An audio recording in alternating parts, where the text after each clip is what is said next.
여러분들은 사람이 세상을 살아가는데 꼭 필요한 것이 무엇이라고 생각하십니까? 돈? 있으면 좋지요. 명예? 그것 역시 없는 것보다는 있는 것이 훨씬 좋을 것입니다. 그러나 돈이 있는 사람도 명예가 있는 사람도 스스로 세상을 떠나곤 합니다. 오히려 저런 것들이 아무것도 없어 보이는 사람도 악착같이 살아가곤 하지요. 바로 저처럼요. 그래서 저는 사람이 살아가는데 필요한 것은 지켜야 할 사랑하는 사람이라고 생각합니다.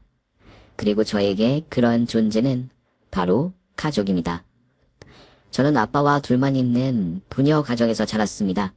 그마저도 아빠가 장거리 운전을 하시는 분이셔서 집을 비우시는 날이 많으셨었죠. 그러다 보니 대가족을 동경했지만 제가 만나 사랑하게 된 남자도 어머니와 둘이 살고 있는 사람이었습니다. 결혼으로 생긴 가족도 시어머니 한 번뿐이었던 거죠. 내가 어쩌다 당신 같은 남자를 만났는지 모르겠네.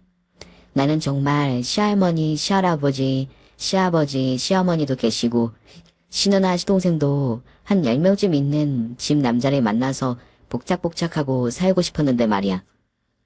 온 가족이 모여서 식사 한번 하려고 하면 식당 하나 빌려야 하는 그런 집 말이야. 그러면 남편은 박장대소를 하고는 했습니다. 어쩌면 이렇게 세상 구멍을 모르는 여자가 다 있어. 시댁 식구들 많았으면 좋겠다고. 시할머니, 시할아버지, 거기다 시누이가 10명? 아이고 이런 순진한 여자야.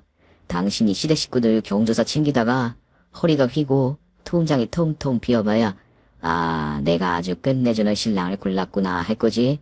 아주 시누이가 돌아가면서 전화해서 잔소리하고 조카들이 만날 때마다 용돈 달라고 조르고 시어머니가 제사다 차례다 김장이다 불러서 일시키고 구박을 하는 걸 당해봐야 아 내가 철이 없었구나 할 거지. 남편은 제가 시댁이 단촐해서 섭섭하다고 하면서 대가족을 꿈꾸면 귀엽다고 제 볼을 꼬집고는 했습니다. 그리고 옆에서 듣고 있던 시어머님도 혀를 차리면서 말씀하셨죠. 넌 드라마도 안 보니? 세상에 좋은 시댁이 어딨어. 혹시 딸 같은 며느리? 친정엄마 같은 시어머니? 그런 거 바라는 거 아니지? 그런 거 없다고 드라마에서도 알려주잖아. 시어머니는 시어머니고 며느리는 며느리야. 멀면 멀수록 좋은 사이라고. 되도록 안 보는 게 최고고 보게 되면 서로 볼일만 보고 헤어지고 서로 예의 지키는 게 최고인 사이라고. 그러나 저는 그 말을 수긍할 수가 없었습니다. 저희 시어머니는 정말 좋은 분이셨거든요. 이런 분이 10명으로 늘어난다고 뭐가 문제겠어요? 어머님, 그런 말씀 저 너무 서운해요. 저 가족 아니에요? 어떻게 안 보는 게 최고고 예의를 지켜요. 저는 그런 거 싫어요. 어머님 자주 보고 자주 만나고 싶어요. 매일매일 전화도 하고 밥도 자주 먹고 싶다고요. 아니, 그러지 말고 아예 저희랑 같이 사실래요? 예? 그럼 시어머니는 아주 진저리를 치셨죠. 아니, 얘가 지금 뭘 하는 거야? 너 지금 무슨 소리를 하는 거니? 내가 왜 너랑 사니? 내가 다 늙어서 왜 며느리 시집살이를 해? 난 너랑 절대 무슨 일이 있어도 한 집에서는 안 살 거다. 혹시나 늙어서 몸 못 쓰게 되면 그냥 요양원 데려다 놔라. 난 그런 흉한 모습으로 며느리에게 수발들라고 할 생각 전혀 없다. 저는 그렇게 거리감을 두는 시어머니가 섭섭하고는 했었죠. 싫어요. 절대 싫어요. 저는 어머님하고 딱 붙어서 절대 안 떨어질 거예요. 매일매일 밥도 먹고 목소리도 듣고 목욕 그래요. 우리 여자끼리 목욕도 다녀요. 네. 그래요. 우리 쇼핑도 다니고 해요. 그러니까 어머님 저 떡볶이 해주세요. 초등학교 때 제일 부러웠던 게 친구 집에 놀러 가면 친구 엄마가 해주시는 떡볶이였습니다. 엄마 나 오뎅 많이 넣어줘. 계란도 삶은 계란도 잔뜩. 친구들은 그렇게 자기가 좋아하는 재료를 듬뿍 넣어 엄마에게 해달라고 하시면 친구 엄마는 몸에 나쁜 조미료는 안 된다며 자기만의 비법으로 떡볶이를 만들어서 딸과 친구에게 주시곤 하셨죠. 그 기억이 떠오른 저는 시어머니에게 졸라봤습니다. 마치 그 시절 친구가 엄마를 조르듯이 말이죠. 그랬더니 시어머니는 툴툴거리면서 떡볶이를 만들어 주셨습니다. 너는 내가 하는 말을 뭘로 듣는 거니? 시어머니랑 며느리는 특별한 일 없으면 밥 같이 먹는 거 아니라니까. 그런데 밥도 아니고 떡볶이? 왜 그런 걸 해달라고 하냐? 넌 정말 어쩜 그렇게 말을 안 듣니? 이런 거 먹어봤자 피가 되니 살이 되니 그냥 입맛도 어린애 같아서는. 시어머니는 말로는 투덜투덜 계속 잔소리를 하시면서도 양파를 다져서 조리는 것을 시작으로 말린 버섯에 다시마에 자신만의 비법이 듬뿍 담긴 떡볶이를 만들어 주셨습니다. 그리고 그 떡볶이는 정말 세상에서 제일 맛있었습니다. 어머님, 어쩜 이렇게 맛있어요? 이건 뭐 파는 거랑 비교할 게 아니잖아요. 세상에 설탕도 안 넣으신다면서 어떻게 이렇게 달콤해요? 거기다 이 매운맛 너무 고급스러워요. 아니 떡볶이가 이렇게 맛있는 거였어요? 말도 안 되게 맛있잖아요. 이거 비법이 뭐예요? 알려주세요, 어머니. 그러면 어머니는 제가 깨끗이 비운 그릇에 다시 떡볶이를 채워 넣어주시면서 다시 퉁밥을 주셨죠. 너는 무슨 애가 이렇게 입이 싸구려니? 남들처럼 갈비찜, 잡채, 구절밥 그렇게 고급스럽고 비싼 거 먹고 싶다고 해야지. 어떻게 기껏 먹고 싶다는 게 떡볶이고 그게 뭐 맛있다고 감탄을 해? 그리고 배우긴 뭘 배워. 이거 만드는 게 얼마나 손이 가는데 그냥 먹고 싶을 때 나한테 만들어 달라고 하면 되지. 정말 저희 시어머니는 너무나 사랑스러운 분이셨습니다. 말투는 쥐어박는 말투셨지만 그 안에서 어찌나 사랑이 철철철 넘치시는지요. 정말 너무나 행복한 시간이었습니다. 시어머니가 손 많이 간다며 절대 알려주지 않던 그 떡볶이 비법을 결국 제가 아이를 낳고 나서 전수해 주셨습니다. 아니, 어떻게 니 애들은 입맛도 널 닮았니? 이 떡볶이가 뭐가 좋다고? 엄마 힘들게 자꾸 만들어 달라고 해.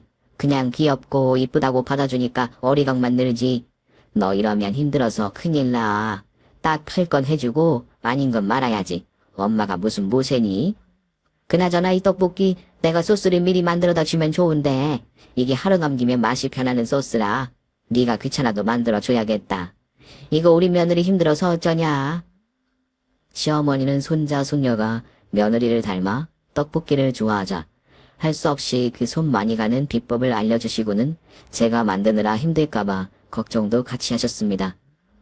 그런데 배우다 보니 정말 손이 많이 가는 방법이더군요. 그동안 시어머니는 그런 손 가는 떡볶이를 제가 먹고 싶다고 할 때마다 재료 하나하나 손질해서 정성을 들여서 만들어 주신 거였죠. 그러면서 아이들이 먹기 좋도록 저와 연구해서 덜 맵도록 계량까지 해 나가셨습니다. 그리고 결국 아이들이 엄지를 번쩍 치켜들었습니다. 할머니 최고, 진짜 맛있어요. 세상에서 제일 맛있어요. 할머니 떡볶이는 진짜 최고예요. 그렇게 고생한 비법이 완성되었지만 시어머니는 여전히 또한 표정이셨습니다. 그게 왜 내 떡볶이니? 그걸 왜 나한테 그래? 네 엄마가 만든 건데 엄마한테 고맙다고 해. 정말 저는 시어머니가 너무너무 좋았습니다. 도대체 당신은 왜 우리 엄마가 그렇게 좋은 건데? 가끔 나보다 더 좋아하는 것 같아. 왜 내 생일에 내가 아니라 우리 엄마한테 선물을 해주는 건데? 왜 감사 인사도 엄마한테 하는데? 우리 엄마가 나 낳느라고 고생하신 건 맞지만 당신 애들하고 산부인과 갔을 때 못 들었어? 나도 나오느라 힘들었어. 그러니까 내 생일에 나도 좀 챙겨달라고. 그렇게 남편이 질투할 정도였죠. 무슨 소리야. 내가 애 낳아봐서 알아. 애 낳는 게 얼마나 힘든데. 당신도 시끄럽게 굴지 말고 가서 어머님한테 낳아주셔서 감사합니다. 그날 너무 고생하셨을 텐데 제가 앞으로 잘하겠습니다. 덕분에 세상에 나와서 이렇게 이쁜 마누라랑 결혼했습니다 하라고. 저희는 남편의 생일에도 그렇게 투닥거리고는 했었죠. 그러면 또 시어머님은 좋으면서도 억지로 웃음을 꾹 참으면서 툴툴거리셨죠. 아니, 니들은 왜 자꾸 찾아와? 좀 착자고 와. 귀찮아 죽겠네 정말. 내가 소고기랑 장어 사놨는데 아가 너 뭐 먹고 싶니? 아들 넌 그만 먹고. 아니 너는 네 마누라 거 다 뺏어 먹니? 어떻게 마누라는 계속 빠지고 너는 계속 찌니? 시어머님은 저에게 항상 가장 좋은 것, 맛있는 것을 먹여주려고 하셨습니다. 제가 놀러가면 입으로는 싫다고 하시면서도 냉장고에서 제가 좋아하는 과일을 꺼내와서 그 중에서 모양이 예쁜 것만 골라서 제 앞에 놔주셨습니다. 남편은 그런 어머니를 닮아 정이 많은 남자였고 아이들은 큰 말썽 없이 건강하게 자라났습니다. 정말 매일매일이 행복했습니다. 그런데 불행은 한꺼번에 온다고 했던가요? 저는 정말 순식간에 구렁텅이로 빠졌습니다. 남편분이 사고를 당하셨습니다. 음주운전 차량과 충돌하셔서 지금 수술 중이십니다. 예, 어서 오셔야 할 것 같습니다. 어느 날 경찰에게서 걸려온 전화 한 통에 제 세상이 뒤집어졌습니다. 시어머니 생신이라 케이크를 사가지고 오고 있다는 전화를 마지막으로 남편은 저희 곁을 떠났습니다. 시어머니, 아이들과 함께 남편을 기다리고 있던 저는 그저 꿈을 꾸는 것 같았습니다. 어떻게 이런 일이 내게 벌어질 수가 있지?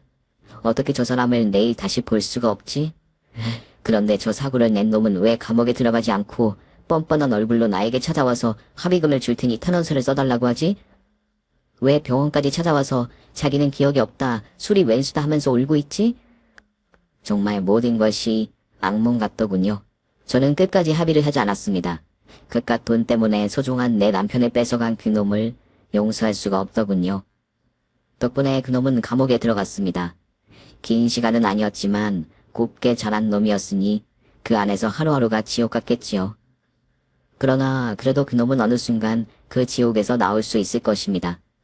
이제는 남편이 없는 하루하루를 살아야 하는 저는 평생 지옥에서 빠져나올 수 없을 텐데 말입니다. 그럼에도 저는 오랜 시간 정신줄을 놓고 있을 수는 없었습니다. 남편이 사고를 당한 그날 병원에서 수술을 하던 중 마지막 숨을 거둔 순간 아들을 잃은 충격이 너무 컸던 시어머니가 쓰러지셨거든요. 그리고 시어머니는 뇌출혈 진단을 받으셨습니다. 이것도 운이 좋았습니다. 다행히 생명에는 지장이 없으시겠지만 행동에는 제약이 많이 생기실 겁니다. 다행히 쓰러지신 곳이 병원이셨고 빠른 치료 덕분에 깨어는 나셨지만 후유증은 어쩔 수 없이 와서 본인 의지로는 눈 정도 깜빡이시고 한숨 정도 쉬는 정도밖에는 하실 수 없는 몸이 되셨습니다. 남들은 이제 남편도 없으니 시어머니를 버리라고 했지만 전 글쎄요. 내 소중한 가족이 하나 없어졌는데 한 명의 가족을 내 손으로 떠나보낼 마음은 전혀 들지 않았습니다. 거기다 제가 얼마나 시어머님을 사랑했는데요. 너무나 사랑했던 남자를 잃었던 두 여자가 이제는 서로 위로하면서 살아야 하는 거 아니겠습니까? 그러나 저는 순식간에 사지를 자유롭게 쓸 수 없게 된 시어머니, 그리고 어린 두 명의 남매를 책임져야 하는 가장이 되어버렸습니다. 시어머니의 병원비는 물론 세 명의 가족을 먹여 살려야 하는 상황에 놓이게 된 것이었지요. 정말 암담한 시간이었습니다. 아이들은 어렸고 시어머니는 몸을 쓰지 못하셨습니다. 그렇다고 도망갈 수도 없었죠. 저는 여전히 그들을 사랑했으니까요. 어떻게 살아야 할까? 무엇을 해야 할까? 돈은 벌어야 하는데 내가 할 수 있는 것은 무엇일까? 결혼 후 아이들 키우느라 일이라고는 해본 적이 없던 저였습니다. 경력 단절 수준이 아니라 아예 경력이 없었습니다. 뭘 해야 하지? 어떻게 해야 하지? 몇 날 며칠을 잠이 오지 않을 정도로 고민을 계속했습니다. 그래도 정신은 바싹 차려야 했습니다. 내 가족, 내가 지켜야 할 내 가족. 그런 상황에서 어떻게 먹고 살아야 할지 그때 생각난 것이 떡볶이였습니다. 시어머니가 만들어주셨던 그 떡볶이. 저희 아이들이 항상 맛있다고 좋아했던 그 떡볶이. 그것이라면 어떻게 할 수 있을 것 같았습니다. 그래서 저는 당장 주변에 있는 모든 초등학교를 돌아봤습니다. 그리고 분식집이 없는 한 초등학교를 발견하고 남편의 보험금으로 받은 돈과 그동안 조금씩 모았던 적금, 하여튼 있는 돈 없는 돈 모두 끌어모아 학교 앞에 가게를 인수했습니다. 그리고 떡볶이집을 열었습니다. 시어머님이 제게 알려주시고 함께 발전시킨 레시피로 만든 그 떡볶이를 만들어서 팔면 다른 사람들도 좋아해 줄 것이라는 자신이 있었습니다. 집에서 만들던 것과 양도 다르고 재료 준비부터 요리까지 정말 하나부터 끝까지 쉬운 것이 없었습니다. 그러나 그것밖에 방법이 없다고 생각한 저는 정말 열심히 준비했습니다.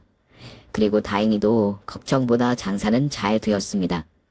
저희 아이들이 먹을 음식이라고 생각하고 정성을 다했고 그것이 통했던 것일까요? 아줌마, 이거 정말 맛있어요. 쫀득쫀득, 매콤달콤, 아줌마 정말 짱이에요.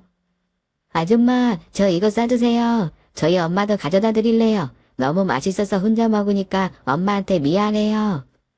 아줌마, 저 내일도 또 올게요. 매일매일 또 올게요. 돈도 돈이었지만 아이들이 웃으면서 맛있다고 해주는 게 마치 내 자식들이 맛있다고 해주는 것처럼 행복했습니다. 그러다 보니 조금만 더 그렇게 좋은 재료를 써서 더 좋은 맛을 내기 위해서 노력하게 되었고 결국 가게는 사람들로 북적이기 시작했습니다. 방과 후 아이들을 위한 분식은 물론 출근하는 주변 직장인들을 위해 오뎅, 토스트도 만들었습니다. 다행히 사람들은 좋아했고 덕분에 우리 식구 밥 걱정, 병원비 걱정 안 하고 살 수 있을 정도가 되었습니다. 이제 조금만 더 하면 시어머님께 간병인에 붙여서 편하게 모실 수 있을 것 같았고 아이들 태권도 학원이라도 보낼 수 있을 것 같다는 기대가 생겼습니다. 그러나 그렇게 되니 저희 집 떡볶이 레시피를 탐내는 사람들이 생겨났습니다. 처음에는 손님인 척 가볍게 물어보곤 했습니다. 사장님, 이 집 떡볶이는 참 잘 지네. 감칠맛이 많이 나요. 이건 뭔가? 어디선가 물을 넣으면 이런 맛이 난다고 하던데 뭐 넣으신 거세요? 아닌가? 이거 조미료를 좀 다른 걸 쓰시나? 설탕 대신 꿀이라도 넣으세요? 저도 처음에는 가볍게 대답해주고는 했습니다. 저희는 조미료는 안 넣어요. 처음에 아이들 만들어주다가 발전한 레시피라서요. 아이들 먹으면 안 좋은 건 안 넣게 되더라고요. 그러나 그런 사람들은 참 뻔뻔했습니다. 아, 그러니까 그게 뭐냐고요. 조미료 대신 뭘 넣는데요? 사장님 나한테 거짓말하는 거죠. 어디 떡볶이에 조미료를 안 넣겠어. 뭘 그렇게 거짓말을 해요? 어차피 조미료는 넣을 거고 그거 말고 또 뭐 넣냐고요. 아, 말 좀 해봐요. 나도 집에서 우리 애들 좀 해주려고 그래. 아무리 학교 앞 작은 떡볶이 집이라고 해도 이 레시피는 저희 가족을 먹여 살려준 비밀이고 시어머님과 저의 합작품이었습니다. 그걸 그렇게 쉽게 물어보는 사람들이 참 어이가 없더군요. 저희 포장도 되니까 말씀만 하세요. 아니면 언제든 나와서 같이 드세요. 제가 맛있게 만들어 드릴게요. 그럼 오히려 화를 내기도 하더군요. 정말 별것도 아닌 거 가지고 이깟 떡볶이 좀 만드는 게 무슨 벼슬인가? 내가 무슨 특급 호텔 요리사한테 레시피 알려달라고 한 줄 알겠네. 재수없어 정말. 누가 재수없는지 어이가 없더군요. 그리고 얼마 후 맞은편 건물에 프랜차이즈 떡볶이집이 들어왔습니다. 저에게 그렇게 레시피를 물어보던 사람이 사장이더군요. 이런 지저분한 가게, 그동안 다른 가게가 없어서 잘 된 거지. 이제 제대로 깨끗하게 재료부터 관리하는 가게가 들어왔으니 이제 누가 거기서 먹겠어? 괜히 망신당하지 말고 일찌감치 곱게 문 닫고 나가요. 처음 일주일 정도는 솔직히 손님이 확 줄었습니다. 그러나 저는 저희 집 떡볶이 맛을 믿었습니다. 그래서 항상 변함없는 맛을 유지하기 위해서 노력했고 한 분이라도 손님을 놓치지 않으려고 노력했습니다. 그리고 다행히 얼마 되지 않아 다시 손님이 돌아오더군요. 아줌마, 저기는요 되게 비싸요. 그리고 되게 매워요. 그런데 물도 많이 마시면 뭐라고 그래요. 종이컵도 쓰지 말라고 하고요. 매워서 오뎅 국물 좀 달라고 하면 그것도 돈 달라고 해요. 떡볶이도 너무 딱딱하고요. 어떨 때는 막 너무 물렁거리기도 한데요. 저는요 이제 저기 안 갈 거예요. 그렇게 손님이 돌아오고 나니 슬슬 힘에 부치기 시작했습니다. 그래서 올해는 아니고 손님이 많은 2시간 정도 도와줄 아르바이트생도 구해봤습니다.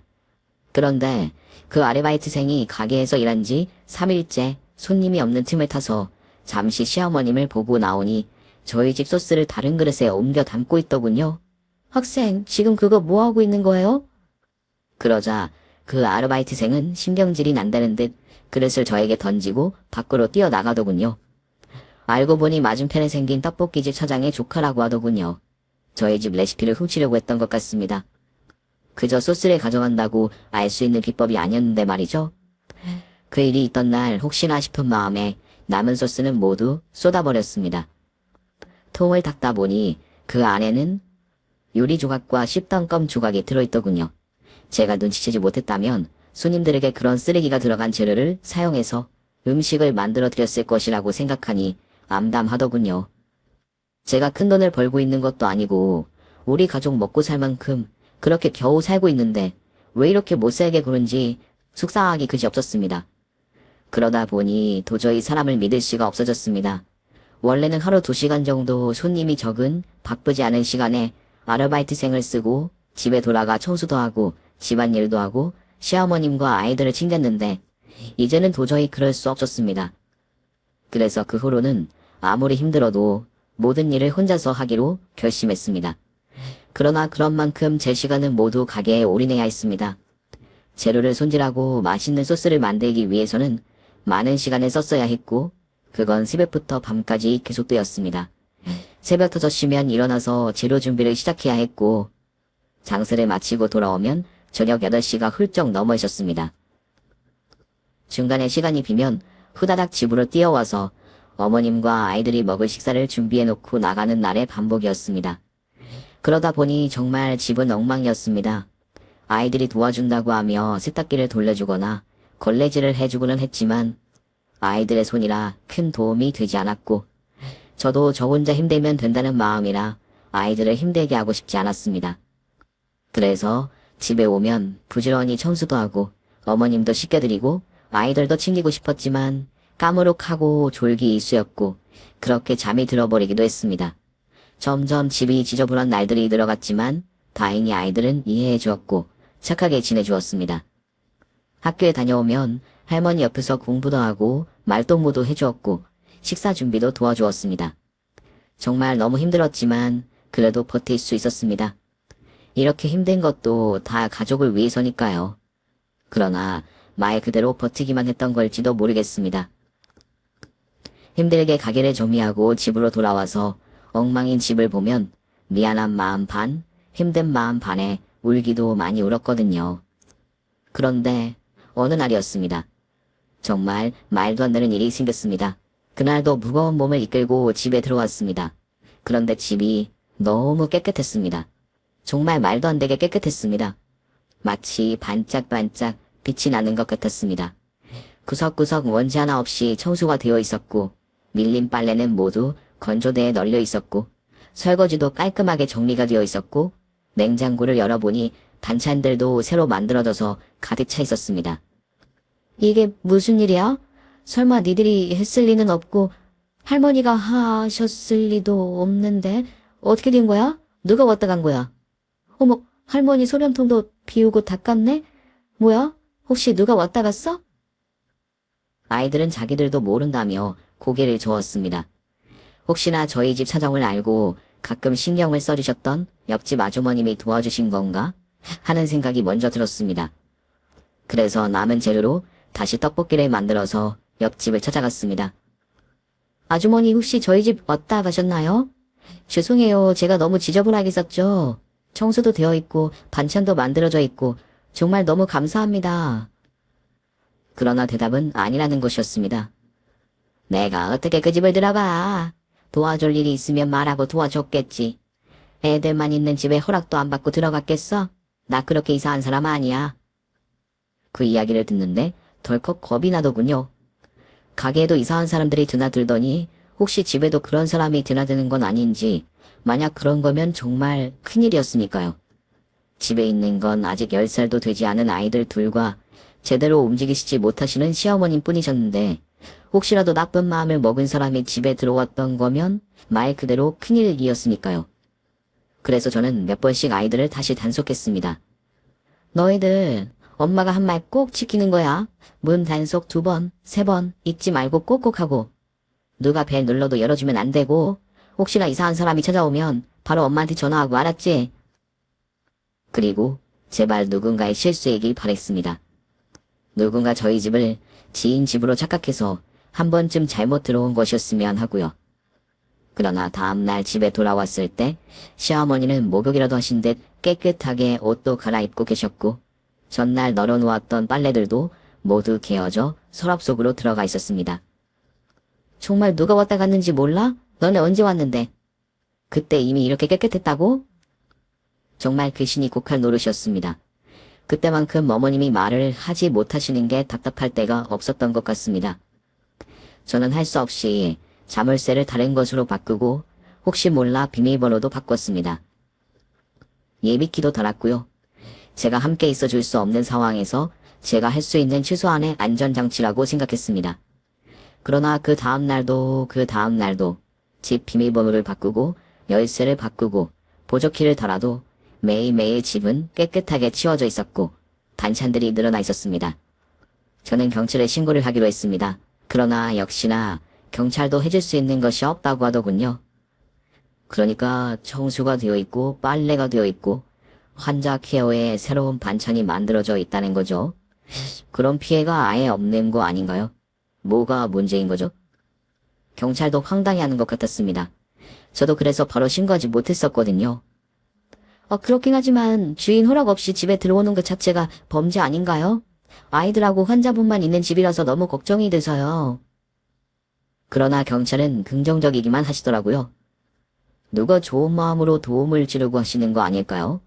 예전에 이런 경우 있었는데 사귀는 남친이 여친 서프라이즈 하려고 몰래 들어와서 이벤트로 해놓은 적이 있었는데 혹시 그런 거 아니실까요? 사실 이런 거 우렁각시잖아요. 혹시 우렁각시 해줄 만한 남자친구라도 있으신 거 아니세요? 피해 사실 없이 오히려 좋기만 한 거 아니냐며 그냥 즐기면 되는 거 아니냐고 하는 경찰을 보니 우라통이 터지더라고요. 그렇다고 가게에 나가지 않고 집만 지키고 있기에는 목구멍이 포도청이었습니다.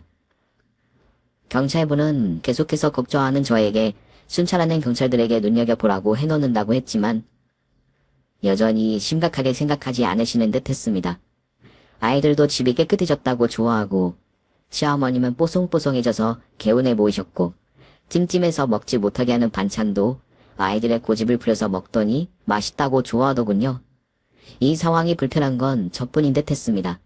그날 밤 저는 부엌에 있던 작은 컵에 있던 우렁이가 아리따운 여자로 변해서 우리 집을 청소하는 꿈까지 꾸었습니다. 그렇게 가게에 나가서도 집이 걱정이 되니 실수가 생기기까지 하더군요. 어떻게 해야 하나, 무리를 해서라도 제가 비어있는 시간에 도와주실 분을 오시라고 해야 하는지. 그런데 어느 날 집에 오는 절 옆집 아주머니가 부르셨습니다. 아기 엄마, 내가 이런 말하기 조심스러워서 좀 망설였거든? 그런데 지난번에 말한 거 있잖아. 그거 왜 누가 집에 들어오는 것 같다고 하는 거? 내가 아기 엄마 말이 신경이 쓰여서 요즘은 지나가면서 좀 신경 써서 봤거든? 그런데 요 며칠 처음 보는 아저씨가 이 근처에서 자주 보이더라고. 그래서 새로 이사 온 사람인가 했는데 아무래도 그 아저씨가 아기 엄마네 집에서 나오는 걸 본 것 같아. 내가 아주 딱 하고 본 거면 나도 자신 있게 말하겠는데 그런 게 아니라서 이걸 말해야 하나 말아야 하나 했는데 내가 아기 엄마네 집 문 열리는 소리가 나서 혹시나 하고 나가보면 그 아저씨가 보이더라고. 근데 그게 또 딱 아기 엄마네 집에서 나오는 걸 본 건 아니고 아이고 내가 도대체 무슨 소리를 하는 건지 나도 모르겠네. 어쨌거나 혹시나 싶어서. 우선 아주머니에게 감사하다고 말을 한 뒤에 집으로 들어갔습니다. 그리고 그날도 여지없이 집은 깨끗하게 정리되어 있더군요. 저는 덜컥 무서워졌습니다. 아이들이 잠든 후 집을 모두 살펴봤습니다. 휴지, 세제, 비누, 제가 사놓은 적이 없던 생필품까지 다시 채워져 있더군요. 제가 사준 적이 없는 아이들 책도 보였습니다. 어머님 옷도 새로 보이고 아이들 겉옷도 처음 보는 것들이 있었습니다. 이제 정말 무서워지더군요. 저희 집에 얼마나 드나들었으면 무엇이 필요한지 아이들 사이즈, 어머님 옷 사이즈까지 알 수가 있는 건가요? 거기다 남자라니요. 어머님의 머리도 감겨드린 것 같은데 도대체 이게 무슨 일인지 경찰도 믿을 수 없고 누군가의 도움도 받을 수 없다면 결국 제가 움직여야 한다는 생각이 들었습니다. 그래서 바로 결심했습니다. 저는 다음날 똑같은 시간에 가게로 나갔습니다. 그리고 장사를 하는 척 하다가 모든 준비를 다 해놓고 믿을 수 있는 친구에게 딱 하루만 부탁한다고 하면서 가게를 맡기고 집으로 향했습니다. 그리고 집 앞에서 도착해서는 몇 번이고 심호흡을 하고 들어가려고 하는데 안에서 요란한 비명소리가 들렸습니다.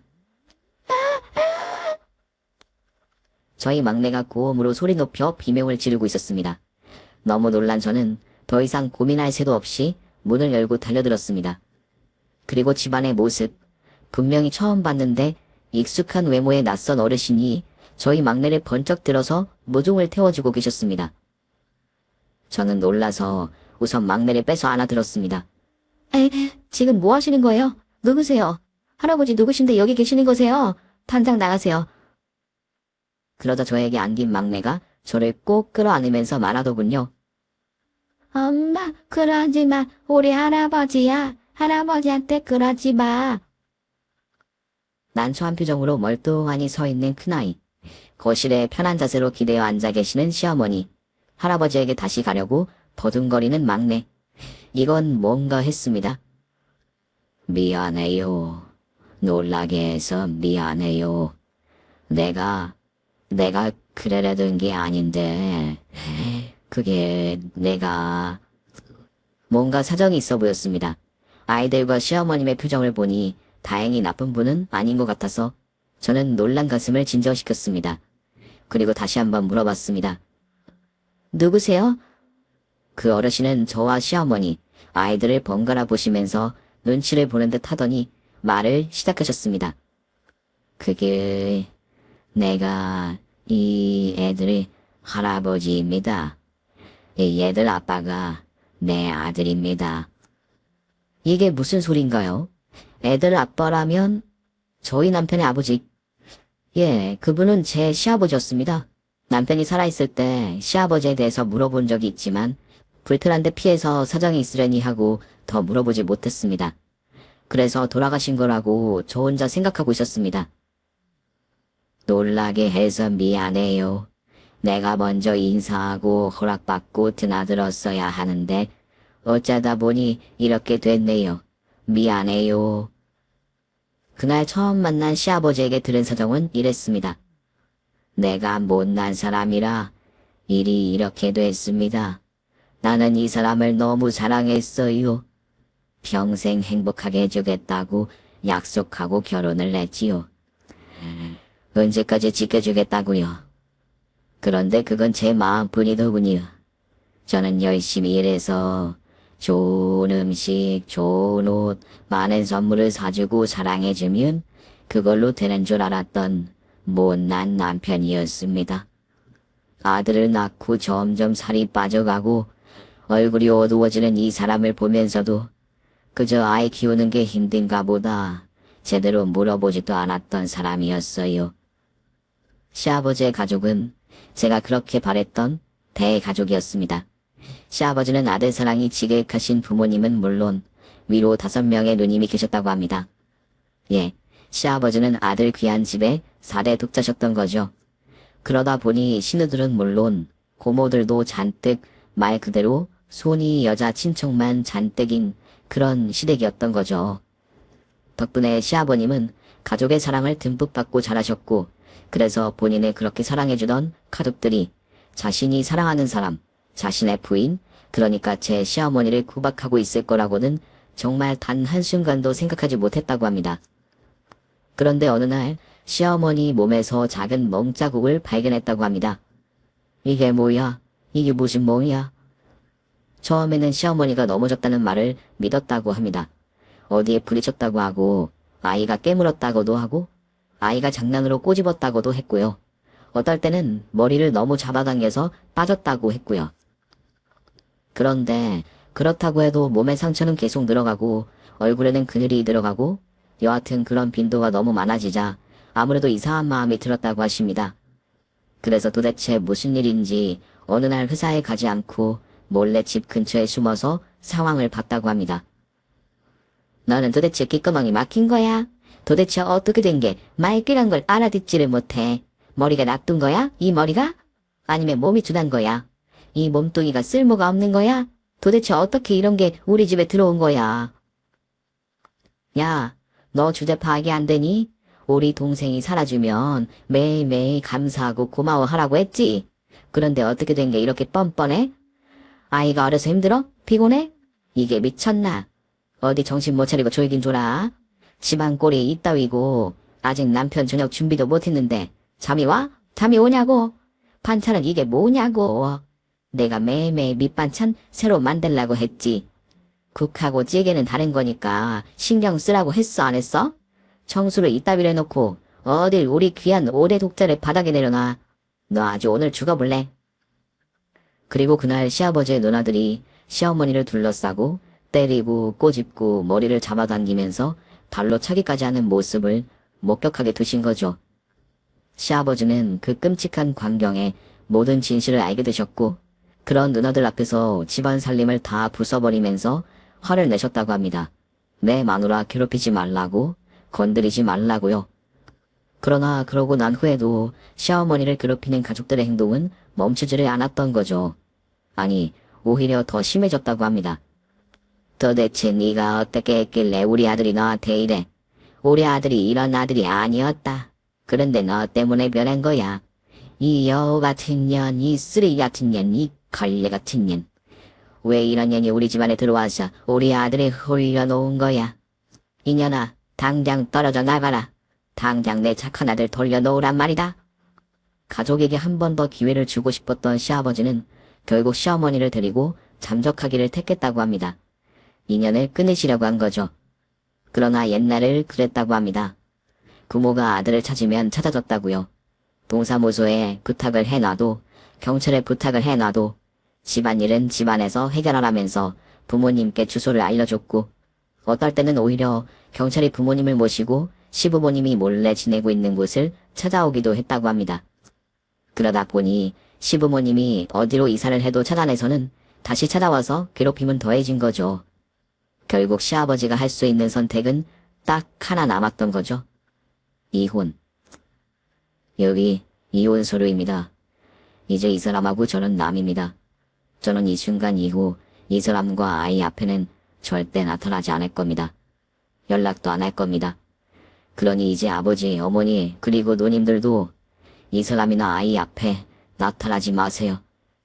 이제 남인 사람들이니까 이 사람이 경찰에 신고할 겁니다. 그러면 경찰도 처벌해 주겠죠. 이제 가족이 아니니까요. 그리고 저도 찾지 마세요. 저는 여기 나가서 이 길로 다시는 부모님도 누님들도 보지 않을 겁니다. 다시는 저를 찾을 수 없는 곳으로 가서 살 겁니다. 그래도 혹시 이 사람한테 가서 저에 대해서 물어본다면 그 다음으로는 제가 죽었다는 소리 들으실 겁니다. 그러니 제가 어디선가 살고 있기라도 바라신다면 이걸로 끝내세요. 이제 저도 이 사람도 다시는 찾지 마세요. 한 번 한다면 하는 시아버지의 성격을 아는 그 집 가족들은 그때서야 잘못했다고, 다시는 그러지 않겠다고, 절대 시어머니를 괴롭히지 않겠다고 울면서 빌었지만 시아버지는 본인이 한 말처럼 뒤도 돌아보지 않고 떠나셨다고 합니다. 그리고 그 말대로 다시는 가족들 누구 앞에도 나타나지 않았다고 합니다. 그 후 시아버지는 가족들이 다시 자기를 찾을 수 없도록 남미로 향하셨고 가진 고생 끝에 자리를 잡고 돈을 벌기 시작했다고 합니다. 어느 정도 자리를 잡은 다음에는 한국에 있는 친구에게 부탁해서 가족들이 어떻게 지내는지 몰래 소식을 듣는 정도로 만족하실 수밖에 없으셨던 거죠. 그게 시아버지가 시어머니를 지키는 유일한 방법이셨던 거죠. 그렇게 멀리서 아들이 자라는 모습을 사진으로나마 지켜보셨고 저희의 결혼식을 듣고는 도저히 참지 못하고 한국으로 돌아오셔서 멀리서 지켜만 보셨다고 합니다. 그리고 저희의 행복을 바라면서 돌아가셨는데 뒤늦게 아들의 사고 소식을 듣게 되신 거죠. 놀라서 돌아와 보니 시어머니는 쓰러지셨다. 몸을 못 쓰게 되셨고 정말 많은 후회를 하셨다고 합니다. 이러려고 보내준 게 아닌데 내가 얼마나 행복을 빌었는데 시아버지는 그 길로 남미의 사업체를 모두 정리하고 한국으로 돌아오셨다고 합니다. 그러나 차마 시어머니 앞에 나설 용기가 없으셨던 거죠. 지금 생각하면 내가 참 모자랐던 게 아닌가 해요. 사람하기 때문에 보냈다는 게 처음에는 내가 먼저 가서 고생해서 자리를 잡고 나면 이 사람하고 아들을 데리고 가려고 했어요. 그런데 가서 보니까 그곳이 돈은 되는데 너무 위험했어요. 10살도 안 된 아이들이 총을 가지고 다니면서 사람들에게 돈을 뺏었고 옆집에 강도가 들어도 보복이 두려워서 경찰에 신고해 줄 수가 없는 곳이었어요. 그런 곳으로 사랑하는 부인과 아들을 데리고 갈 수가 없었어요. 그렇다고 다시 한국으로 돌아와서 합치기에는 분명히 똑같은 일이 반복될 것 같았거든요. 그래서 머뭇거리는 사이에 이런 끔찍한 상황이 되어버린 걸 알아버린 거지요. 시아버지는 정말 후회 가득한 눈물을 흘리셨습니다. 너무 자격이 없는 사람인 걸 아니까 차마 나타나지를 못했지만 그래도 도와주고 싶었어요. 이 사람이 자고 있을 시간에 아이들이 없을 시간에 살짝 들어와서 필요한 게 없을까, 어떤 걸 도와줄까 보려고 했는데 아이들과 마주쳐 버렸습니다. 그래서 부탁했어요. 내가 할머니가 너무 보고 싶어서 그러니까 엄마 도와주는 걸 좀 모른 척 해달라고요. 아이들이 거짓말하면 안 된다고 했는데 제가 고집을 부렸어요. 미안합니다. 그제서야 모든 것이 이해가 갔습니다. 건강하실 때부터 시어머니랑 며느리는 친하면 안 된다고 툴툴거리면서 피하시던 시어머니. 항상 잘해주시면서도 무엇인가 부족한지 제 눈치만 보시던 시어머니. 제가 아무리 같이 살고 싶다고 해도 싫다고 피하기만 하시던 시어머니. 그 모든 것이 본인이 경험했던 끔찍한 시댁이 생각나서 본인도 혹시나 그런 시어머니가 될까봐 미리 피하고 도망가신 거였습니다. 모든 것을 알게 된 저는 시어머니를 붙잡고 한참을 울었습니다. 너무 감사하고 고마워서요. 그러니 혹시 불편하지 않으면, 너무 싫은 거 아니면 내가 지금처럼 드나들면서 이 사람 좀 챙기고 아이들도 좀 챙기고 하게 해줄 수 있을까요? 그래도 불편하면 말해요. 내가 다행히 돈은 모아둔 게 좀 있어서 내가 오는 게 불편하면 도와줄 사람을 불러줄 수도 있으니까요. 그런데 혹시 불편한 거 아니면 내가 오고 싶은데, 아니면 집을 바꿔낸 건 어때요? 여기 여러 가족 살기 좁잖아요. 우리 집은 내가 혼자 살기 너무 넓은데 그럼 너무 비효율적이니까요. 그러지 말고 우리 집하고 이 집하고 바꿔 살면 어때요? 정말 어찌나 죽은 남편이 떠오르는 모습인지요. 주면서도 미안해하고 더 지려가는 그 모습. 그러네요. 시어머님과도 똑같은 모습이었습니다. 그런데 저도 그렇게 오래지는 않았지만 시어머니와 함께 살면서 눈치란 게 생겼거든요. 사실 저희 시어머님 정말 시아버지가 드나드는 게 싫으셨다면 아무리 누워 계시다고 해도 저런 편한 표정으로, 그리고 안타까운 표정으로 시아버지를 보고 계실 리가 없으셨거든요. 뭐 그럴 거 있으세요? 그러지 말고 차라리 저희가 아버님 댁으로 이사를 들어가면 되죠. 어때요, 어머님? 그래도 되죠? 어머님, 괜히 뒤늦게 인선 쓰지 마시고요. 뭐 마음대로 하세요. 저는 어차피 어머님 좋은 게 제일 중요하니까요. 어머님, 제 의견에 찬성이면 눈 2번 깜빡. 시끄럽다, 단장 꺼져라, 그런 거면 눈 1번 깜빡해보세요.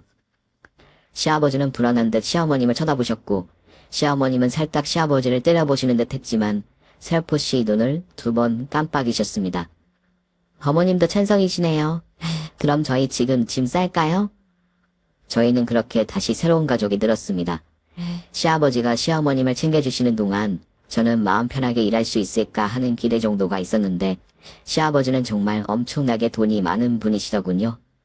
당장 놀면서 집에 있어도 될 정도로 돈이 많으셨고 저희에게 펑펑 쓰셨습니다.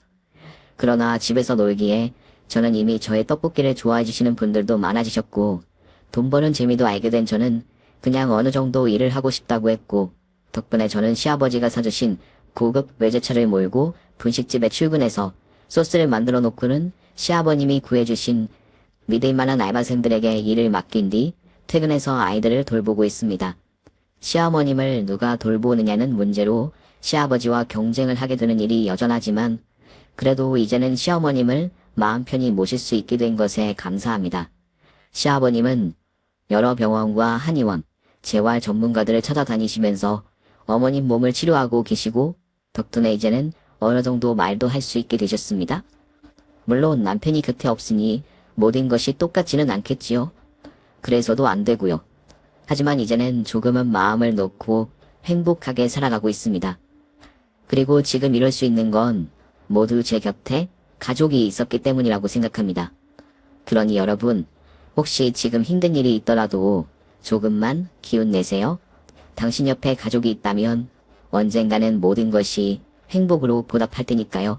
오늘 준비한 사연은 여기까지입니다. 재미있게 들으셨다면 구독과 좋아요, 알림 설정을 눌러주세요. 그럼 저는 다음 사연으로 찾아뵙겠습니다. 오늘도 건강하고 행복하세요.